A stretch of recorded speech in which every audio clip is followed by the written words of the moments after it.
Hello সকলকে। ANM GNM exam হয়ে গেছে। তোমরা অনেকেই কাট অফ নিয়ে জিজ্ঞেস করছিলে। আগের বছরের ভিডিও যদি দেখো তাহলে আমি একটাই ভিডিও করি।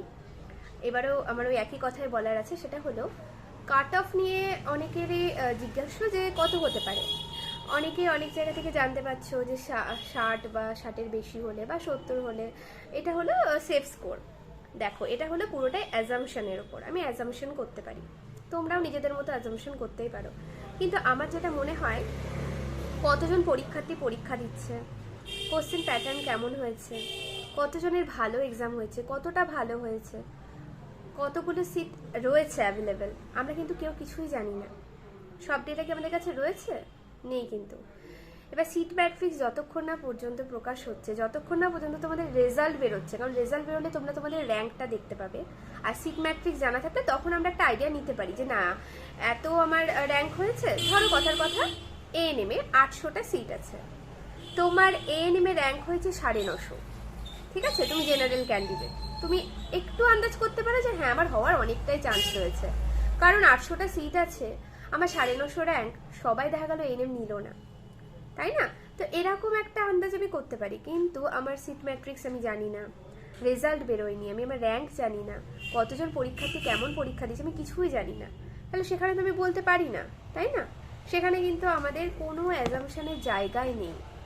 মানে অ্যাজাম্পশন করাটাও এখন ভুল হবে, কারণ আমি এখন তোমাকে বললাম আচ্ছা তোমার 70+, ঠিক আছে, তুমি নিশ্চিন্তে থাকো, সেখানেও কিন্তু একটা 1% ডাউট থেকে যায়। তাই জন্য আমি এখন কাউকে কোনো রকমই বলতে পারবো না। আচ্ছা, যেটা বলার সেটা হলো, এটাই আমার কাট অফ নিয়ে বক্তব্য ছিল। তোমাদের আরও কিছু ডেটা আমি দেব, যে এই যে এএনএম জিএনএম এর এক্সাম হলো, এরপর কি হবে, এরপর কিন্তু আনসার কি বেরোবে, ঠিক আছে? তারপর তোমাদের ওয়েমার রেসপন্স রেজাল্ট বেরোবে। আর যেটা তোমাদেরকে বলার, যে অনেকেই হয়তো পেশেন্স রাখতে পারছো না, যে দিদি খুব টেনশন হচ্ছে, মেসেজ করছো, আমার স্টুডেন্টরাও করছে, আরও অনেকেই করছে, কেউ ফোন করছে, কেউ মেসেজ করছে, আমি চেষ্টা করি সবাইকে রিপ্লাই দেওয়ার। হ্যাঁ, তো যদি কখনো কারো ফোন রিসিভ করতে না পারি, মেসেজ হয়তো সঙ্গে সঙ্গে করা হচ্ছে না, একটু ধৈর্য ধরো। আর যেটা বলার, পরীক্ষা দিয়ে আসার পর কিন্তু আমাদের প্রত্যেকেরই টেনশন হয়, কি হবে, হবে কি হবে না। তো এখন কোনো চিন্তা করো না, ঠিক আছে? রেজাল্টটা বেরাক, দেখো, একটু ধৈর্য ধরো। ওই যে আরেকটা কথা, সেটা হলো আমি কিন্তু এখন কোনো আশা দেবো না যে এটা হতে পারে বা হবে কি না, এখন জাস্ট হলো সময়ের অপেক্ষা। রেজাল্টটা বেরোলে আমরা মোটামুটি আন্দাজ করতে পারবো। আর যেটা বলা, তোমরা অনেকেই জানো বা অনেকেই জানো না যে আমি কিন্তু এএনএম ট্রেনিং করছি। কেন করছি, কী জন্য করছি, সেগুলো কিন্তু আমি তোমাদের সাথে অন্য ভিডিওতে শেয়ার করেছি, তোমরা দেখে নিও। অনেকে আমার স্কোর জিজ্ঞেস করেছো, কোন বছর এক্সাম দিয়েছি, কোথায় আমি পড়ি, সব ডিটেলস কিন্তু দেওয়া আছে। জনে জনে সবাইকে বলা হয়ে ওঠে না, তাই একটা ভিডিওই করেছি, তোমরা অবশ্যই চেক করে নিও। আর যেটা বলা, যেহেতু এই ফিল্ডের কিন্তু আমি অনেক ডেটাই তোমাদের সাথে শেয়ার করব, কি করতে হবে না করতে হবে, ট্রেনিংয়ে কি কি হয়। নার্সিং ট্রেনিং মানে যে শুধুমাত্র ইঞ্জেকশন দিলাম, মেডিসিন দিলাম, নাইট ডিউটি করতে হবে, ইভিনিং ডিউটি করতে হবে, এইটুকুই নয়, আর আরও অনেক কিছু ডেটা আমার দেওয়ার আছে, সেগুলো আমি ছোট ছোট ভিডিও বা শর্টসের মাধ্যমে আমি তোমাদের প্রোভাইড করব।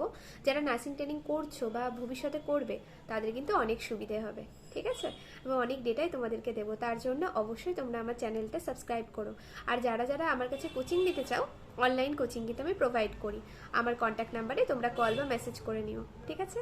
আর তোমাদের বলে রাখি, আমি এর আগেও প্রোভাইড করেছি, আমার কাছে কিন্তু পূর্ববর্তী বছরগুলোতে কিন্তু আমার স্টুডেন্টরা কোয়ালিফাই করেছে, তারা কিন্তু গভর্নমেন্ট কলেজে জিএনএম এএনএম করছে। তাই সেই জন্য অনেকেই তো জিজ্ঞেস করো, দিদি তুমি কি করছো? আমি এএনএম ট্রেনিং করছি। সেটাতে অনেকে ভাবতে পারে দিদি নিজে এএনএম ট্রেনিং করছে। হ্যাঁ, কেন করছি, ওই যে বললাম ভিডিওতে দেওয়া আছে, সেই কারণটা দেখে নিও, কেন আমি এএনএম ট্রেনিং করছি আর আমি নিজে এখন পড়াচ্ছি, আর আমার স্টুডেন্টরা জিএনএম বা এএনএম করছে। আমি কেন জিএনএম করিনি? আমি কিন্তু জিএনএম এর জন্য চান্স পেতাম, কিন্তু আমি ফার্স্টে আমার এএনএম ইনস্টিটিউটগুলো আগে রেখেছি, কারণ আমার কিন্তু খুব জলদি একটা জব দরকার, সেই জন্য। তো যাই হোক, তো এটাই আমার বলার। ইন ডিটেলিং করেছি আমি সেই ভিডিওতে, তোমরা সেটা অবশ্যই দেখে নিও, যার যা কোয়ারি আছে, কারণ অনেকে অ্যাডমিশন নেওয়ার আগে আমাকেও কিছু কোয়েশ্চেন করে, আমি কিন্তু সেগুলোর আনসার তোমাদেরকে দিয়েই দিই। আর একটা জিনিস হলো, আমার কাছে অ্যাডমিশন নিতে গেলে ফার্স্ট দিনে অ্যাডমিশন নিতে হবে না, ফার্স্ট দিন আগে তোমরা ডেমো ক্লাস করবে, তোমাদের যদি ভালো লাগে, তোমরা যদি বুঝতে পারো, তাহলেই ক্লাস কন্টিনিউ করবে, নচেত নয়, ঠিক আছে? কোনো রকম বাধ্যবাধকতা নেই। তো চলো, সবাইকে টাটা, সবাই ভালো থেকো। আরও অনেক ডিটেলস আমি তোমাদেরকে জানাবো, সেই জন্য তোমাদেরকে কিন্তু আমার চ্যানেলটা সাবস্ক্রাইব করতে হবে, ভিডিওটাতে লাইক করতে হবে, কোনো কোয়ারি থাকলে কমেন্ট করবে। টাটা।